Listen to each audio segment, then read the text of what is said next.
अस्सलाम वालेकुम नाज़रीन, प्रोग्राम हेल्थ डाइजेस्ट लेकर मैं हूं आपका मेजबान शाहिद मसूद बुखारी। और नाज़रीन, इस वक्त आप कारवान टेलीविजन पर यह प्रोग्राम हमारे साथ देख रहे हैं। नाज़रीन, आपको बताते हैं कि जहां हमने गुज़श्ता कई प्रोग्रामों में मुख्तलिफ अमराज के हवाले से बात की, मुख्तलिफ डॉक्टर साहिबान से सलाह मशवरे लिए और ये जानने की कोशिश की कि अमराज जिंदगी का एक हिस्सा है और आम इंसान जब किसी भी मुश्किल में पड़ता है तो उसका एक ही सहारा बचता है और वो दौड़ के किसी डॉक्टर साहब के पास चला जाता है इलाज वगैरह के बहाने से। बहरकैफ नाज़रीन, मामला ये है कि चूंकि कश्मीर वादी के अंदर गुज़श्ता अगर 30 वर्ष के नामसाइद हालात की बात करते हैं तो इन हालात में एक बहुत ही अहम चीज देखने को मिली कि अक्सर लोगों को ब्लड प्रेशर रहता है, अक्सर लोग जो है हाइपरटेंशन के शिकार हैं, अक्सर लोग जो है वो किसी न किसी ऐसे मर्ज के अंदर मुब्तला हो गए हैं जिस मर्ज को अब वो बड़े मतलब ये लेते हैं कि खुदा ना खासा शायद इसका कहीं पर इलाज ही नहीं है। वहीं दूसरी तरफ अगर हम साइंसी दौर को देखते हैं तो साइंस भी आए रोज ऐसे तरक्की के महाज तय कर रही है जहां पे आम आदमी के लिए आसाइशें भी पैदा हो रही हैं। एक जमाना यह था कि बिना इलाज के ही लोग मर जाया करते थे और कई अमराज थे डिटेक्ट ही नहीं हो पाया करते थे। बहरकैफ आज के प्रोग्राम में हमने सोचा कि क्यों ना एक ऐसे विषय पे बात की जाए, ऐसे मौजू पे बात की जाए। कहते हैं कि बहुत शोर सुनते थे पहलू में दिल का, जो चीरा तो एक कतरा खून भी ना निकला। अगरचे जब हम कल्ब की बात करते हैं, दिल की बात करते हैं, तो नाज़रीन आप जानते हैं कि ये दिल वही चीज है जो पूरे जिस्म को खून पंप करके मैसर करता है। कब आपके दिमाग के लिए कितने हवा की जरूरत है, कितने पानी की जरूरत है, अगर ये दिल काम करना खुदा ना खास्ता छोड़ दे तो कभी हम इसे हार्ट अटैक का नाम दे देते हैं, कभी हम कहते हैं कि खुदा ना खास्ता यह को अचानक बिहतोस एम्स को हुटमुट क्या कहें यह मौत। और अक्सर औकात आजकल छोटे बच्चे, नौजवान, जितने भी लोग हैं वो इस चीज की शिकायत करते हैं कि साहब मुझे ऐसा लगता है कि जैसे मुझे अंदर से ही दम घुट रहा है। कई लोग कहते हैं कि मुझे सांस लेने में तकलीफ होती है। कई लोग ऐसे हैं जिनको ये पता भी नहीं होता कि अंदर ही अंदर से जिस पहलू की हम बात कर रहे हैं, दिल की बात कर रहे हैं, ये दिल कहीं ना कहीं पर कमजोर भी पड़ जाता है। क्यों पड़ता है, कैसे पड़ता है? आज हमने एक बहुत ही जवासाल डॉक्टर को यहां पर दावत दी है जो जदीद साइंसी तकाजे पूरे करने के बाद, अपनी डिग्रीज मुकम्मल करने के बाद CVTS एक शोबा है। अगर हम कल्ब की बीमारियों की बात करते हैं, दिल की बात करते हैं, तो इस हवाले से कार्डियोवैस्कुलर के बारे में इनकी क्या कुछ जानकारी है, किस तरीके से ये इलाज करते हैं, आखिर ये बीमारियां हैं क्या। हम डॉक्टर फरोज मोहम्मद की बात करते हैं जो काफी जवासाल हैं और सर्जन हैं वो CVTS के। तो डॉक्टर साहब आपका प्रोग्राम में बहुत बहुत खैर मकदम है। शुक्रिया डॉक्टर साहब, सबसे पहला सवाल जो आपसे होगा, जब आप इस शोबे में आए तो क्या सोच करके आपने ये शोबा चुना? देखिए, जब मैं छोटा था, पढ़ाई कर रहा था, तो मुझे बचपन से ही शौक था कि मैं एक डॉक्टर बनूं। जी। घर वाले भी यही चाहते थे, दोस्त भी यही चाहते थे, लेकिन अपना शौक भी था। जी जी। तो इसलिए मैं इस फील्ड में आ गया। जी। तो जब आप इस फील्ड में आए तो आप इसमें बहुत सारी स्ट्रीम्स होती हैं। जी। ये जो आपने स्पेशलाइजेशन की है, ये आपकी स्पेशलाइजेशन है क्या और इसमें आप किन अमराज को देखते हैं? जी, देखिए, मेरी जो स्पेशलाइजेशन है इसको CVTS कहते हैं। जी। फुल फॉर्म इसकी है cardiovascular and thoracic surgery. Okay. इसमें ऐसे दिल के अमराज में ट्रीटमेंट की जाती है जिनमें सर्जरी की जरूरत पड़ती है। जी। मैं आपको मिसाल दूंगा, किसी को हार्ट की रग जब शॉर्ट हो जाती है, ब्लॉक हो जाती है, उसमें मुख्तलिफ तरीके होते हैं इलाज करने के। एक तो पहले दवाई से ट्राई करते हैं, अगर दवाई से रेस्पॉन्ड नहीं करेगा फिर एंजियोग्राफी करके उसमें फिर एंजियोप्लास्टी एक प्रोसीजर है जो आमतौर पर कार्डियोलॉजिस्ट लोग करते हैं, यहाँ पे सोरा में भी करते हैं, SMHS में भी करते हैं। अगर वो भी कामयाब नहीं रहता है या पॉसिबिलिटी लगती है कि ये ठीक नहीं होगा ये प्रोसीजर, फिर कार्डियक सर्जन का रोल आ जाता है। जी। कार्डियक सर्जन फाइनली क्या करता है, अगर उसको ऑलरेडी ये प्रॉब्लम हो गई है जिसको हम हार्ट अटैक कहते हैं, और इसमें हार्ट का जो दीवार होती है, हार्ट या वॉल जिसको कहते हैं, या सेप्टम जो हार्ट का इन्वॉल्व हो जाता है, तो कार्डियोलॉजिस्ट इसमें हेल्प नहीं कर पाता है, फिर हम उसको सर्जरी करते हैं। जो सेप्टम होता है उसको फिर से बनाने की कोशिश करते हैं। या हार्ट का जो वाल होता है उसको फिर से रिपेयर करने की कोशिश करते हैं। डॉक्टर साहब, चूंकि आपने बहुत अच्छी बात कही कि जो हार्ट के अंदर वाल है, अक्सर लोग कहते हैं कि खुदा ना खास्ता किसी को कोई तकलीफ होती है, कोई दर्द होता है, तो कशर परिस्थिति में सोना एमस हार्ट दुश्वार वाल भी है। सही बात है। या एमस हार्ट वाल भी है। सही बात है। तो कई लोगों को पेसमेकर लगाने की बात की जाती है, बाकी चीजों की, जो आपने कहा रिपेयर करने की बात, जो कि एक बिल्कुल नई बात है। और आम लोगों को यह पता नहीं है कि दिल के अंदर जो चीज इस चीज को सही मानों में इलेक्ट्रोलेट करके चलाती है, वो एक ऐसा ऑर्गन है जिसको रिपेयर भी किया जा सकता है अगर किसी हद तक हो जाए। तो ये वाल होता क्या है? मतलब आप क्या होना इसको ऐसे पढ़े? देखिए, जो हमारा हार्ट है, इंसान में जो हार्ट होता है, इसमें 4 चैम्बर्स होते हैं, 4 खाने होते हैं। अच्छा अच्छा अच्छा। हाँ, ये जो खाने होते हैं इनको हम एट्रिया और वेंट्रिकल्स कहते हैं जी। लेकिन ये जो एट्रिया और वेंट्रिकल्स होते हैं, इनके बीच एक कनेक्शन होता है जी। इनके बीच ऐसा कनेक्शन होता है कि जिसमें एक साइड से ब्लड फ्लो हो जाए, एट्रिया से वेंट्रिकल तक। अच्छा अच्छा अच्छा। रिवर्स में फ्लो नहीं हो सकता है नॉर्मल। तो जो रिवर्स प्रिवेंट करता है फ्लो करना, उसको वाल कहते हैं। वो वाल इनके बीच रहता है जो एक साइड से फ्लो आने देता है लेकिन वापस फ्लो नहीं जाने देता है। ओके। लेकिन कुछ बीमारियों में ये वाल खराब हो जाते हैं। राइट। बहुत सारी बीमारियां हैं जिनमें खराब हो जाते हैं। तो फिर सर्जन के पास 2 ऑप्शंस रहती है।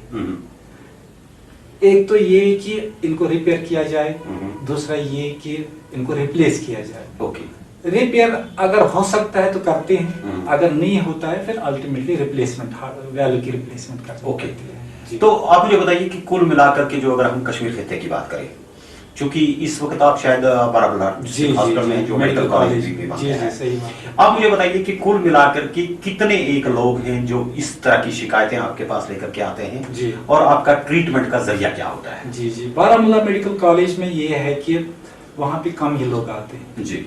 इसमें ये है कि लोगों को पता है, यहाँ के जो लोग आजकल है वो बहुत एजुकेटेड है, उनको पता है बारामूला तो अभी नया ही मेडिकल कॉलेज है, वहाँ पे सारी फैसिलिटीज अभी अवेलेबल नहीं होंगी। जी। तो मोस्टली वो सोरा जाते हैं। जी।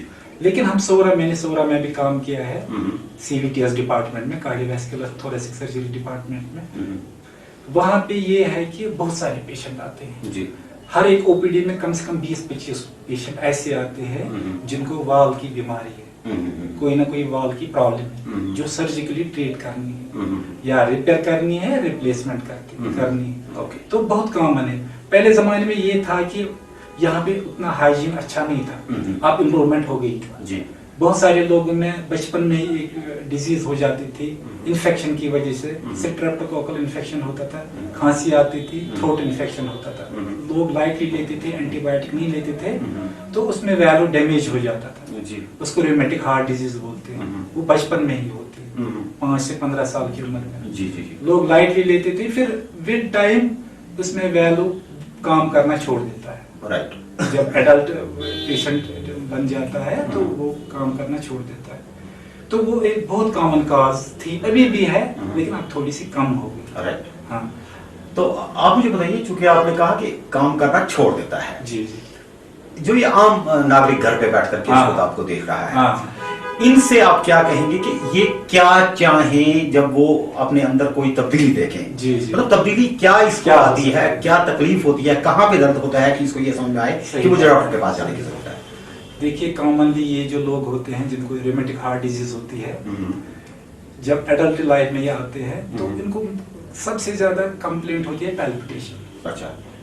पैल्पिटेशन, ये बोलते हैं कि देखिए मेरा हार्ट करार में नहीं है, आपके पास आएंगे बोलेंगे हार्ट करार में नहीं है। और दूसरी, ये सबसे कॉमन फाइंडिंग होती है।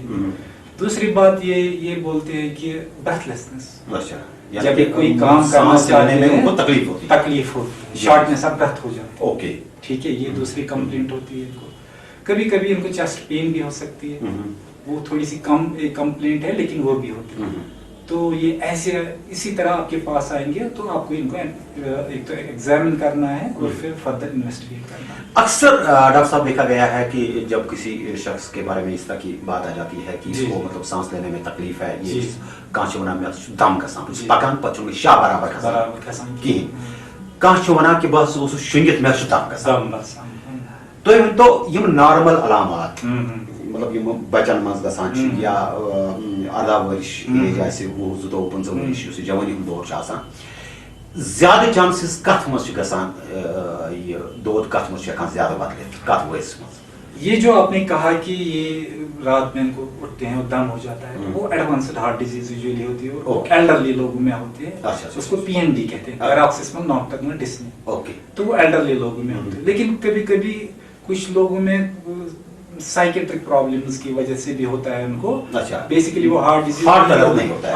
हार्ट की प्रॉब्लम नहीं होती है, तो उनको लगता है कि हो रहा है, लेकिन एक्चुअली वो प्रॉब्लम हार्ट से रिलेटेड नहीं होती है जी।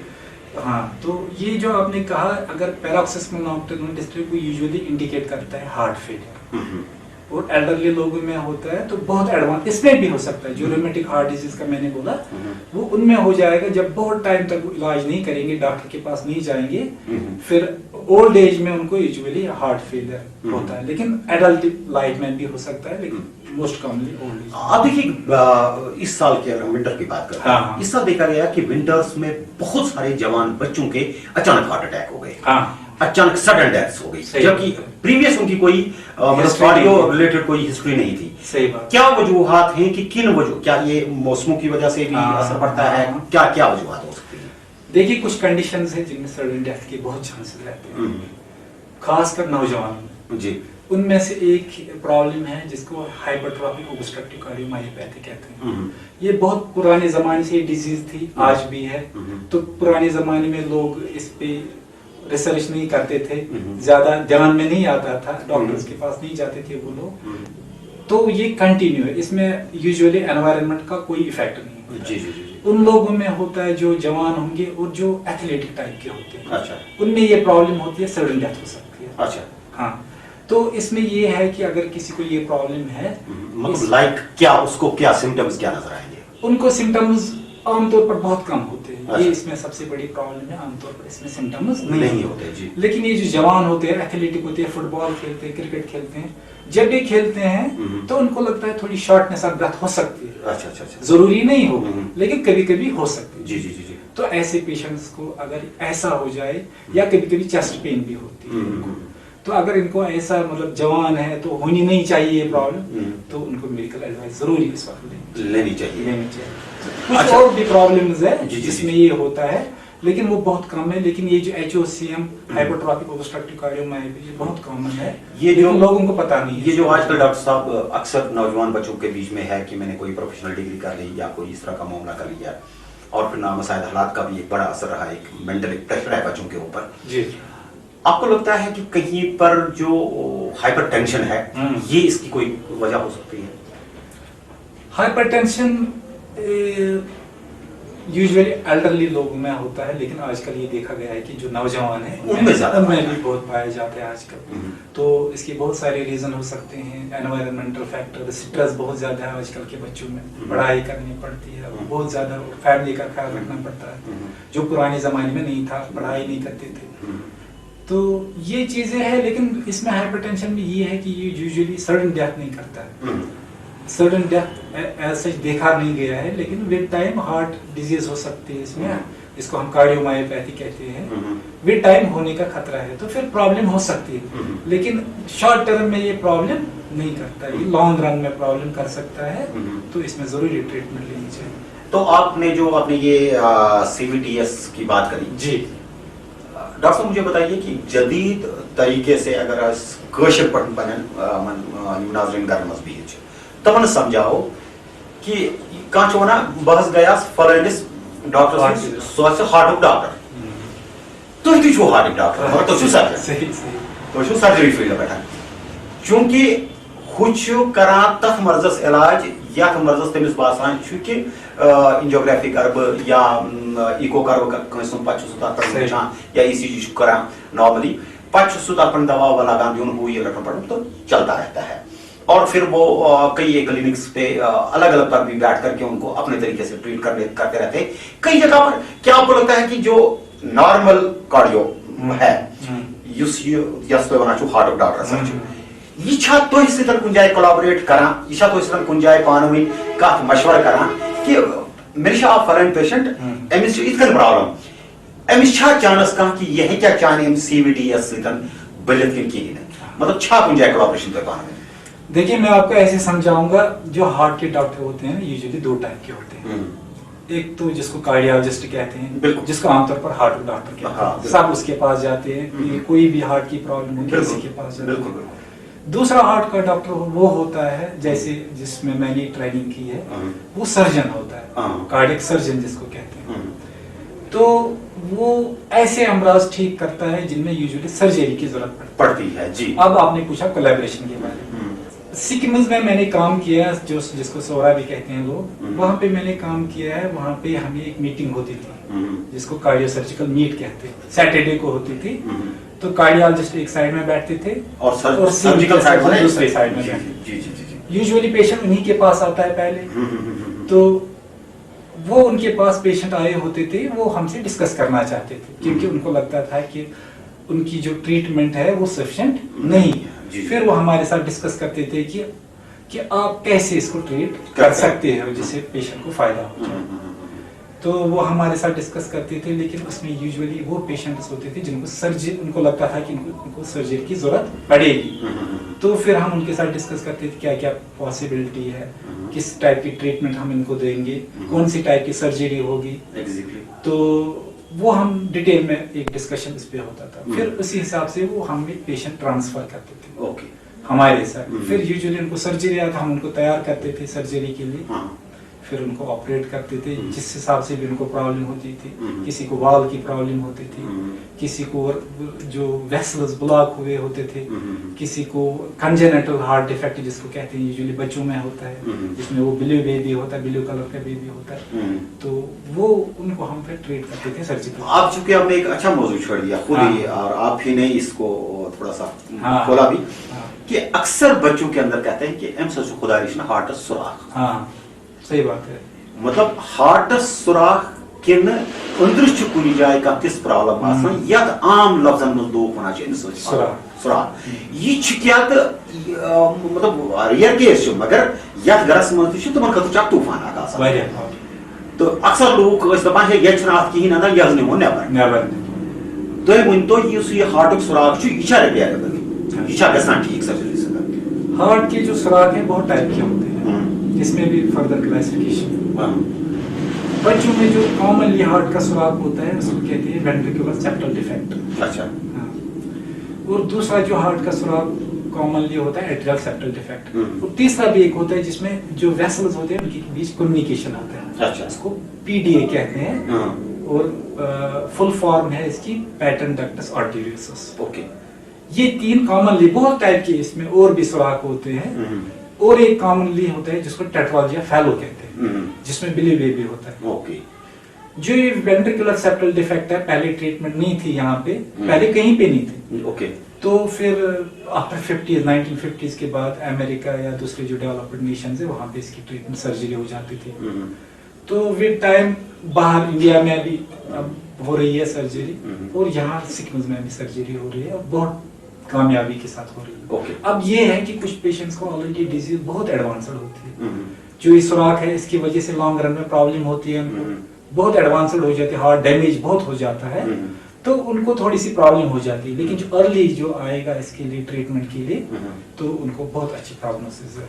युस आम मोर मोज गरस में बिहित एमिस बच्चस मज कुछ चीज छी वुछा कि एमिस तहे फिक्र कि मेच बच्चस खुदा रिश्तेत का मसला ये सुवात है सोले तो है। इन बच्चों को यूजुअली चेस्ट इन्फेक्शन होता है, खांसी होती है, बार बार होती है। किसी बच्चों को तो आमतौर पर खांसी होती है, जुकाम होता है, लेकिन मैं ये देखा गया है कि बार बार होती है। अच्छा। दवाई दी ठीक हो गया लेकिन फिर से हो गया। ओके। तो दूसरी बात इनका हार्ट जो होता है ना, वो उनमें वो नॉर्मल बीटिंग नहीं लगती। अच्छा। अगर माँ बाप भी केयरफुली वो देखेगा नॉर्मल नहीं लगता है, उसमें वो हीव जैसी होती है जिसमें लगता है जैसे उठ रहा है, चेस्ट वॉल ही उठ रहा है। अच्छा। ठीक है। तो और भी कुछ प्रॉब्लम्स है जो थोड़ी सी डिफिकल्ट है पेरेंट्स के लिए डायग्नोज करना। लेकिन अगर पेरेंट्स को लगता है कि इनको बार बार इन्फेक्शंस हो रहे हैं, जो इनकी ग्रोथ अच्छी नहीं हो रही है, कभी कभी ग्रोथ में भी प्रॉब्लम, या बच्चे का कलर ठीक नहीं है, ब्लू कलर है तो ठीक नहीं हो रहा है दवाई से, तो उनको जरूरी जाना चाहिए डॉक्टर। एक्सपर्ट के पास और फर्दर ट्रीटमेंट। डॉक्टर साहब मैं तो टोटल कितना बच्चा तो ये वुचमुत ये पन्नस अत प्रैक्टिस दौरस मज यमन युथ का मसलो तो क्या परसेंट गए तमो ठीक? ये डिपेंड करता है, अब ये भी एक बहुत बड़ा फील्ड है, आप किसका पूछ रहे हैं। अगर आप वेंट्रिकुलर सेप्टल का डिफेक्ट का पूछ रहे हैं जो सबसे कॉमन है यहाँ पे, बिल्कुल उसी की बात कर रहा हूँ। हाँ, तो उसमें मैक्सिमम ठीक हो जाते हैं कि पेरेंट्स को पहले ही पता चलता है। इसमें यही होता है थोड़ा awareness ग्रोथ कम होती है इनको, और ये चेस्ट इन्फेक्शन बार बार होते हैं। तो यूजुअली पहले पीडियाट्रिक हॉस्पिटल जाते हैं, वो फिर उनको रेफर करते हैं, नहीं इनको ये वहाँ से इको करवा के फिर यहाँ कार्डियोलॉजी में भेजते हैं, फिर वो फाइनली हमारे पास आते हैं। तो बहुत परसेंटेज वो ठीक हो जाते हैं। लेकिन जो लोग बहुत दूर दराज इलाके से आते हैं, उनको उनकी ज्यादा इंफॉर्मेशन नहीं है, यूजुअली पेशेंट इग्नोर होते हैं, वो बच्चे इग्नोर होते हैं, तो लेट स्टेज में आते हैं, तो उनको कभी कभी उतना इफेक्टिव ट्रीटमेंट नहीं रहता है। नाज़रीन, आप हमारे साथ देख रहे हैं इस वक्त हेल्थ डाइजेस्ट प्रोग्राम, और हेल्थ डाइजेस्ट प्रोग्राम का मुद्दा और मकसद ये है कि आप तक सेहत से रिलेटेड ऐसे मामलात को यहाँ पर डिस्कस किया जाए ताकि आप इनके बारे में वाकिफ हो सके हैं और अपनी सेहत के बारे में कोई समझौता ना करते हुए जो इस वक्त माहिर डॉक्टर साहिबान हैं उनके पास आप आएं, अपना इलाज करवाएं। और ये भी देखें कि डॉक्टर साहब ने एक बहुत ही अच्छी बात की, और खासकर मैं वालिदैन से गुजारिश करूंगा जो इस वक्त हमारे प्रोग्राम देख रहे होंगे, क्योंकि वो गार्डियन होते हैं अपने बच्चों के। बकर तो गुजारिश कि अगर तुम पन्निस बच्चस अंदर कुछ साथ वुचान छू कि साथ यह ज़ाबत या एक दोन वरियन अंदर अंदर तो वुचान यह बढ़ान कहें या अमिस निजार यु ज्यादा यह सु रंग अमिस कहें आम बच्चस आसान, या अमिस चास बार बार छस दवा दिख खराब गसान, या शांस गसान, या छस ज्यादा दुबराय करान। इस मन पे तो फौरी तौर मोहन डॉक्टर साहब अमर से कर ताकि तुस बच्चस रोज जिंदगी तो सह नॉर्मल जिंदगी गुजर, क्योंकि अमुक इलाज दस्तियाब, अत गवर्नमेंट का जरूरत। डॉक्टर साहब अत ज्यादा इलाज गसान खर्च गसान अत मज खर्च गसान, मगर गवर्नमेंट हेल्प करान क्या स्कीम हेल्प गसान सिक मज अगर यूजुअली कश्मीर में सिक मज अमिक इलाज गसान तक स्कीम तो तम हेकन तक रेस्पेक्टिव अथॉरिटीज समझित, मगर खर्च अत मज यह डिपेंड करान। अगर बच्चस पेशेंट पे बच्चे तरान आम तौर पर कार्डियोपल्मोनरी बाईपास मशीन तम खतर अलग सेटअप सह रेडीमेड सामान लिस्ट पे अन तो ऑलमोस्ट 1 लाख कह स्कीम हेकन फर्दर सिक्किम अथॉरिटीजन नश कन्फर्म कर एक्चुअली गुलाम नबी लोन साहब तक तिमन डिटेल नॉलेज कि कित पे हेल्प करान, तो मे बासान 80% गवर्नमेंट। अच्छा, वो मतलब डॉक्टर साहब का कहने का मतलब है कि अगर किसी पेशेंट के ऊपर 1 लाख का खर्चा आने के अंदेशे हों, और यहाँ से आपको खुद पता है कि इस वक्त कश्मीर की जो हालत है, यहाँ पर इक्तिसादी बदहाली का शिकार है हर कोई, लेकिन सरकार की तरफ से जो स्कीम लागू की गई है, डॉक्टर साहब कहते हैं कि इसमें तकरीबन 80% जो है, यानी कि 1 रुपए में का 80 पैसा जो है वो सरकार देती है। अगर 1 लाख खर्चा आ रहा है तो 80,000 सरकार ही इसका बर्दाश्त करती है, यानी कि सिर्फ 20,000 में ही ये अपने इस बच्चे की जिंदगी बचा सकते हैं। नाज़रीन, आप देख रहे हैं हमारे साथ हेल्थ डाइजेस्ट प्रोग्राम, और आपको बताते हैं कि इस प्रोग्राम को आप तक पहुंचाने में हमारे साथ मुआवनत कर रहे हैं FM इंटरप्राइजेज, जिनका मुद्दा और मकसद है कि आइए नौजवानों को साथ चला करके ऐसे तजुर्बा याफ्ता बना दें कि वो अपनी कश्मीर की तकदीर खुद बदल दें। डॉक्टर साहब, खैर मुकदमा एक मरतबा फिर आपका प्रोग्राम में। डॉक्टर साहब, चूंकि बात हम कर रहे थे कि जो कार्डियो आपने बात की कि उसमें और आप लोगों में ये फर्क है जब आपके पास इस तरह की डिस्कशंस होती हैं, चूंकि अभी आपने कहा कि आप इस वक्त बारामूला के जो है मेडिकल कॉलेज है, हॉस्पिटल है, वहां पर है, तो अगर इस तरह का कोई पेशेंट आपके पास बारामूला में आता है तो वहां पर आप कुछ सर्जिकल प्रोसेस करते हैं? हम वहाँ पे कुछ सर्जिकल प्रोसेस करते हैं, लेकिन ये सर्जिकल प्रोसेस हम नहीं कर पाएंगे वहाँ पे, क्योंकि इसके लिए एक मशीन, बहुत बड़ा सेटअप होना चाहिए। एक तो इसमें जो मशीन आती है उसको बाईपास मशीन कहते हैं आम लफ्जों में, वो करोड़ों में उसकी कीमत है, और इसके लिए फुल फ्लेजेड सेटअप होना चाहिए जी। इसके पास इसमें ट्रेनर नर्सेज होनी चाहिए, परफ्यूजनिस्ट होनी चाहिए, तो और बाकी जो डॉक्टर जो डिफरेंट फील्ड्स के अगर उनकी कभी जरूरत पड़े तो उनको बुला सके जी। तो अभी नहीं कर पा रहे, लेकिन कुछ सर्जरीज है छोटी मोटी जो हम करते हैं वहाँ पे, जैसे ब्लड वेसल्स की सर्जरी हम करते हैं। ओके, अगर किसी का ब्लॉक आ जाता है तो वो सर्जरीज करते हैं, या जो किडनी फेलियर पेशेंट है उनको डायलिसिस की जरूरत पड़ती है, वो फिस्टुलास जिनको कहते हैं वो हम बनाते हैं, या किसी ये कोई पेशेंट होता है जिसको कीमोथेरेपी लॉन्ग टर्म में चाहिए, उसमें कीमोपोर्ट डालना होता है, वो भी हम करते हैं। और थोरेसिक सर्जरीज हम वहाँ पे स्टार्ट कर रहे हैं वहाँ पे। ओके, तो अभी इंशाल्लाह विद टाइम ही हो जाएगा, तो अभी हमें स्टार्ट करना चाहिए। अच्छा डॉक्टर साहब, एक बिल्कुल जाती सा सवाल आपसे करूंगा कि अगर आपके पास कोई पेशेंट आ जाता है, जब वो अपने सिम्टम्स बताता है आपको, और उसके बाद आप जब उसको रीड करते हैं, क्योंकि आप लोगों ने इस चीज में काफी रातें गुजारी होती हैं हमें पढ़ के, तो अक्सर जब आपके पास पेशेंट आता है, आपको लगता है कि वो आप लोगों की बातों से डर जाता है या मुतमिन हो जाता है? नहीं, ये अप्रोच वेरी करता है from one doctor to another, लेकिन हमारा यही होता है पेशेंट्स को एनकरेज करना कि फर्दर ट्रीटमेंट वो बीच में नहीं छोड़े ट्रीटमेंट, उनको एनकरेज करे कि ये ट्रीटमेंट कंप्लीट करे, और उनकी सारी पॉसिबिलिटीज उनको एक्सप्लेन करना होता है कि मतलब क्या क्या ऑप्शंस है आपके पास, कौन कौन सी ट्रीटमेंट ले सकते हैं, कितना खर्चा आएगा आपको, सब एक्सप्लेन करते हैं। ओके, अद्वियात के साथ कितने पेशेंट ठीक होते हैं, परसेंटेज क्या है? ये डिपेंड करता है, लेकिन जो मेरा फील्ड है वो हम सर्जरीज के साथ ही करते हैं, लेकिन अब एक और फील्ड है इसमें जो मैंने आपको एक्सप्लेन किया, जो कार्डियोलॉजिस्ट ट्रीट करते हैं, मैक्सिमम पेशेंट वो आजकल वो इसी बेसिस पे ट्रीट करते हैं। तो इसमें जिनमें हम सर्जरीज यूजुअली करते हैं, तो आजकल कार्डियोलॉजी का बहुत रोल बढ़ गया है, तो वो आजकल ट्रीटमेंट बेसिस पे ही उनको ठीक करते हैं, तो सर्जरी की कभी कभी जरूरत नहीं पड़ती जी। तो डॉक्टर साहब, कोई जिंदगी का ऐसा आपका दिन जब आपके पास कोई ऐसा पेशेंट आया हो जब आप चाह के भी कुछ ना कर पाए हो, या कोई ऐसा वक्त जब आपने कभी सोचा भी ना हो तो कोई अचंभा हो गया हो? हाँ, देखिए, जब मैं MCH कर रहा था सिक्किम में, एक पेशेंट आ गया, तो वो कैजुअलिटी में आ गया, तो मुझे कॉल आ गई कि एक पेशेंट है, तो फिर मैंने देख लिया उनको, उसको कंप्लीट हार्ट ब्लॉक था जी। मैंने इसको इन्वेस्टिगेशन जल्दी कराई, क्योंकि इसमें ज्यादा टाइम नहीं होता है पेशेंट को, क्योंकि हार्ट एक टाइप से रुका हुआ होता है, जल्दी इन्वेस्टिगेशन की। लेकिन इसमें हम खुद ट्रीटमेंट नहीं करते, मैंने कार्डियोलॉजी डिपार्टमेंट को रेफर किया, लेकिन खुद पेशेंट के साथ गया जी। जब मैं वहां पे गया, तो पेशेंट जब मैंने वहां पहुंचाया जहां पे इसको प्रोसीजर करना था इस प्रॉब्लम की, patient almost died, patient was not talking. Okay, तो मुझे बहुत शॉक हो गया कि मैंने इतनी हार्ड वर्क की, यहाँ तक पेशेंट को पहुंचाया, but I could not save the patient. तो क्या हुआ, जो मेरे कलीग से कार्डियोलॉजी डिपार्टमेंट के, उन्हें जल्दी जल्दी वो प्रोसीजर किया, पेशेंट फिर से वापस आ गया लाइफ। तो इसने जेब में से फोन निकाला, घर वालों से बात की कि मैं ठीक हूँ, आप क्यों परेशान होते? पेशेंट को ये पता ही नहीं था कि वो कहाँ से गुजरा, कहाँ से वापस आया, कि वो मतलब ऑलमोस्ट डाइड। अच्छा, ना कोई पल्स आ रहा था, ना BP आ रहा था, पेशेंट वाज डेड, मतलब क्लिनिकली वाज डेड। वो इस स्टेज से वापस आया और उसको पता ही नहीं चला, घर वालों को बोल रहा मैं ठीक हूँ, आप टेंशन नहीं लो। तो फिर क्या हुआ, तो वो उसको रहा, फिर वो जो उसको टेम्परेरी पेसमेकर यहाँ से बोलते हैं, वो रहा कुछ दिन। फिर मैं 2-3 दिन के बाद गया, तो ऐसा कि वो पेशेंट मर गया है।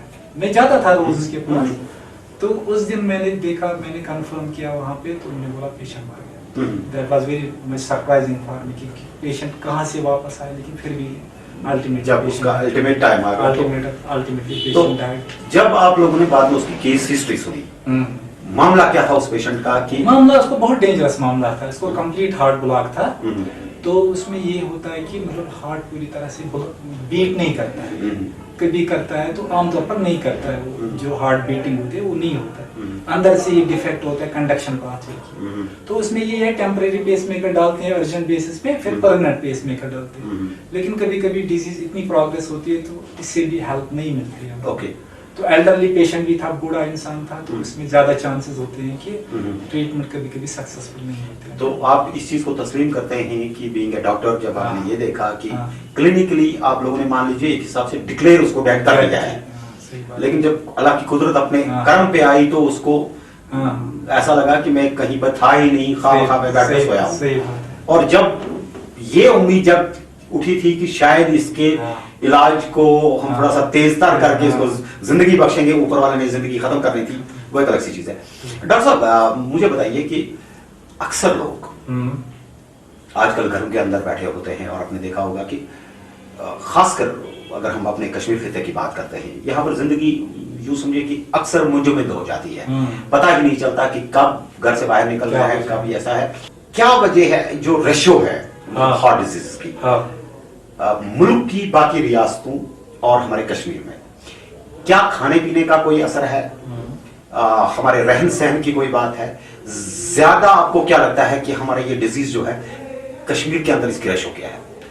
देखिए, रिसर्च स्टडीज जो हुई है इस पे, इसमें ये देखा गया है कि हार्ट डिजीज यहाँ पे बहुत ज्यादा है और प्रोग्रेस भी हो रहे हैं दिन ब दिन। एक्चुअली नहीं होनी चाहिए। जो हमारा लाइफस्टाइल है तो वो उतना खराब नहीं है जितना बाहर है। मतलब आप देखिए अमेरिका में, वहाँ पे फैटी डाइट बहुत खाते हैं, मीट बहुत खाते हैं, उनके पास रिसोर्सेज ज्यादा है। हाँ, बिल्कुल सही बात है। तो उनको हार्ट डिजीज बहुत होती है वहाँ पे, लेकिन यहाँ पे उतनी नहीं होनी चाहिए। अब देखा गया कि यहाँ पे भी बढ़ रहा है बहुत ज्यादा। इसमें ये है कि हमारा खाने का जो तरीका है वो ठीक है, लेकिन हम नमक यूज करते हैं, साल्टेड फूड्स यूज करते हैं, यहाँ पे स्मोक्ड फूड्स यूज करते हैं। लेकिन सबसे ज्यादा जो असर इस पे है वो सर्कमस्टेंसेस, जो प्रेजेंट सर्कमस्टेंसेस है यहाँ पे, वो देखा गया है कि स्ट्रेस लेवल लोगों में बहुत ज्यादा है, तो उससे हार्ट डिजीज भी बहुत ज्यादा हो गई। तो ये देखा गया है कि बाकी जगह पे स्ट्रेस उतना नहीं है, उनको लाइफस्टाइल उतना अच्छा नहीं होता है, तो उसकी वजह से। लेकिन यहाँ पे स्ट्रेस की वजह से लोग ज्यादातर हार्ट डिजीज में मुलविस हो जाते हैं। अब अगर किसी को लगता है कि मुझे इस तरह की कोई प्रॉब्लम है, आपको डॉक्टर साहब क्या लगता है कि उसको अपने खाने पीने में, अपने उठने बैठने में कौन सी एहतियात बरतनी है कि वो जब तक डॉक्टर के पास पहुंचता है, जब तक डॉक्टर साहिबान से वो कोई अद्वियात लेते हैं या कोई इलाज उनके लिए सजेस्ट होता है, तो ऐसे लोगों को जो घरों के अंदर बैठे हैं या दूर दराज इलाकों के अंदर बैठे हैं, कल को अगर यही प्रोग्राम हमारा सोशल मीडिया के थ्रू भी किसी घर के अंदर पहुंचता है, तो बाहर किसी कोने पर बैठा हुआ करना में कोई बंदा बैठा है और यहाँ का आपका प्रोग्राम देख रहा है, तो आप उसको क्या मैसेज देना चाहेंगे कि वो किस तरीके की एहतियात करें, क्या खाने पीने की तरबियत रखें? आपका सवाल ये है कि प्रिवेंट कैसे किया जाए।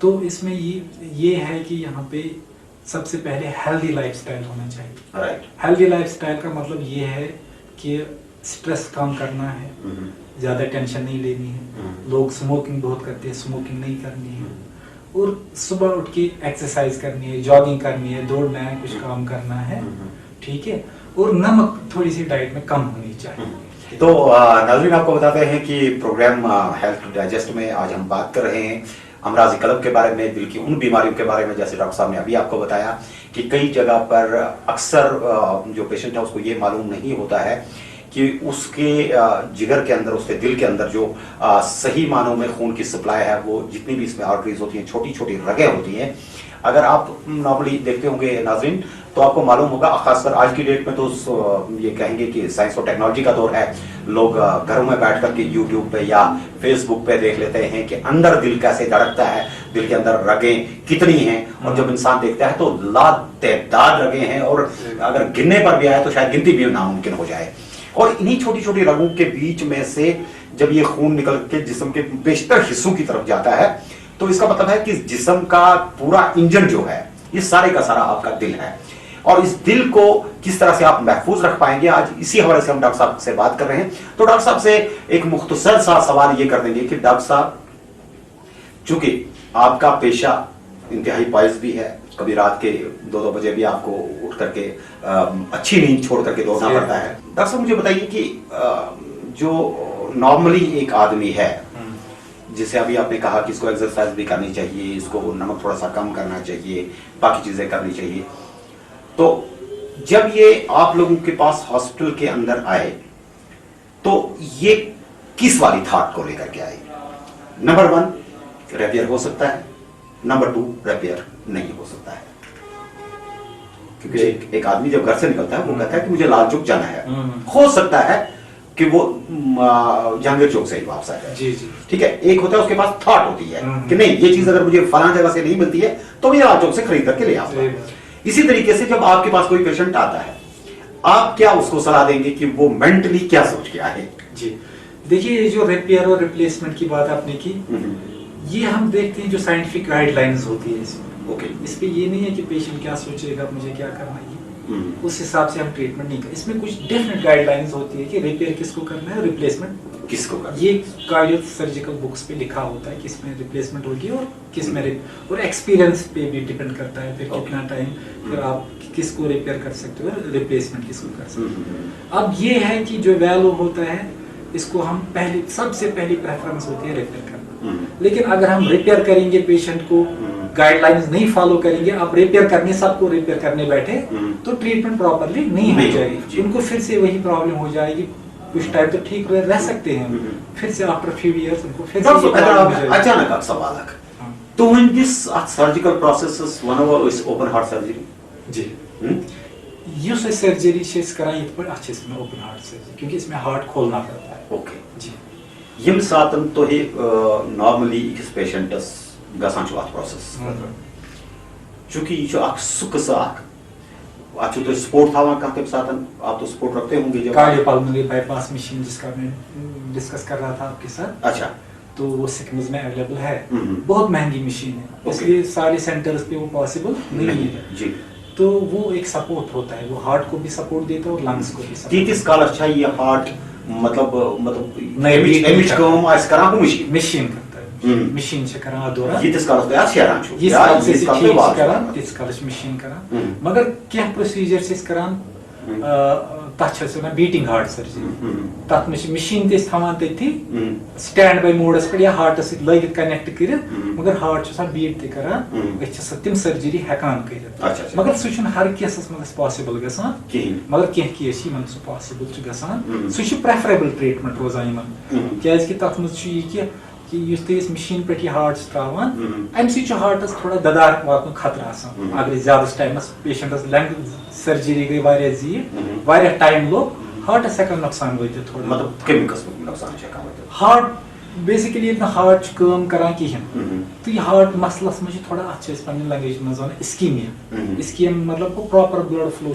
मिलान असान थोमुत अमुक हिसाब किताब कर कपर वात ब्लड मगर इस नेचुरल ब्लड सप्लाई सह तथ बराबर आसान मशीन हंद ब्लड सप्लाई इसलिए ये टाइम वन बाईपास टाइम अगर ये बाईपास टाइम के लिमिट कर क्रॉस तथ मज हार्टस थोड़ा नुकसान वात मगर आम तौर पर नुकसान गसान विद टाइम पाने हार्ट करा रिपेयर कुन सात मगर इरेपेरेबल डैमेज गसान मगर सह गसान वारिया कम अजकिस जमानस मज आम तौर पर गसान ब्रोट गसान वारिया अजकिस जमानस मज क्या टेक्निक्स मशीन त असल बाकी तरीक नई नई डिफरेंट नई तरीक अत मज गसान कह तो मगर still naturally beating heart surgery सह फार बेटर कंपेयर टू अगर मशीन पे जी। चलो डॉक्टर साहब तो हमने आज वारिया असल असल कथ तो पूरी उम्मीद कि दोस्त घर अंदर बिहत यह प्रोग्राम वुचान तुम कर जरूर रब्त कम स्क्रीनस पे सन नंबर ताकि तुम हेन मशवर दिथ कि आइंद यम सात कुन सात डॉक्टर साहब बे दावत दिमो प्रोग्रामस मज कमन कथन मुतलिक वनकस डिस्कस कोर्मुत कहीं मे बी कह तिथ सवाल पजी पे कह तिथ दद सही मानन मज तुज जरूरत पे मगर तुम वनु कहीं। तो नाज़रीन हम उम्मीद करेंगे कि घर के अंदर बैठ करके जब आप ये प्रोग्राम देखेंगे आप हमारे सजेशन नंबर्स पे जरूर हमें सजेस्ट करिए कि हम किस तरीके से डॉक्टर साहब को दूसरी मरतबा जब ये हमारे स्टूडियो में तशरीफ लाएं तो फरोज मोहम्मद साहब से हम पूछेंगे कि आखिर इनकी जो इलाज मुआवजे का तरीका है इसमें कहाँ कहाँ पर बेहतरी आई है, कौन से ऐसे अमराज हैं जो आज के प्रोग्राम में डिस्कस करने में हम कहीं पर अगर छूट गए होंगे या रह गए होंगे वो भी आप पूछ सकते हैं। तो आप हमारे साथ हमेशा ही बने रहिए क्योंकि आप ही के सहयोग से हम यहाँ पर इस वक्त इस पोजीशन में होते हैं कि हम काबिल तरीन डॉक्टर साहबान को यहाँ पर बुला करके खासकर जवान नस्ल की बात इसलिए बात करते हैं क्योंकि आने वाले कल में कौम इन्हीं की हाथों में होगी और इन्हीं को एक सेहतमंद कौम को आगे बढ़ाना है। उम्मीद करते हैं कि आपको हमारा प्रोग्राम पसंद आया होगा। डॉक्टर फरोज मोहम्मद साहब आपका बहुत बहुत शुक्रिया कि इतनी छोटी उम्र में आपने एक बहुत ही नाजुक शोबे में स्पेशलाइजेशन की और इस वक्त अपने नाजरीन के सामने आपने जो बातें रखी, शायद अगर किसी और के साथ में बात करता है इस मौजू पे तो शायद समझने में उनको किसी जगह पे दिक्कत होती, लेकिन जिस खूबसूरत अंदाज में आपने कहा कि ये साथ में इसका गर्ड स्टार्ट करेगा, बैक गाड़ी होती इंजन देते था, तो उसकी वजह से देखें बाकी उसकी मशीनरी चल रही है कि नहीं, मगर तमिक शो पनुन इंजन साइज सुपाई के पन्ने अंदाज है बहरकैफ अल्लाह ताला के दिलन रच तो दिलन कर सु पाने हिफाजत, तो यह दिल छ सु चीज जुस तुहंदिस दिमागस ते जिंदा थई छ तो तुहंदिस जिस्मस ते जिंदा थई छ, मगर हमेशा यम सातन दिलु का मामले ही दिमागस के काम और दिमाग से काम लेकर के जरूर आप किसी अच्छे दिमाग के पास जाएं ताकि वो आप दर्द को समझ सके और इसका इलाज भी मुमकिन बना सके। अल्लाह ताला आपको लंबी उम्र से नवाजे। और डॉक्टर फरोज मोहम्मद साहब आपका बहुत बहुत शुक्रिया यहाँ पर तशरीफ लाने के लिए। अगले प्रोग्राम में हेल्थ डाइजेस्ट में फिर बात होगी कुछ नए अमराज के बारे में, नए इलाजों के बारे में। Thank you.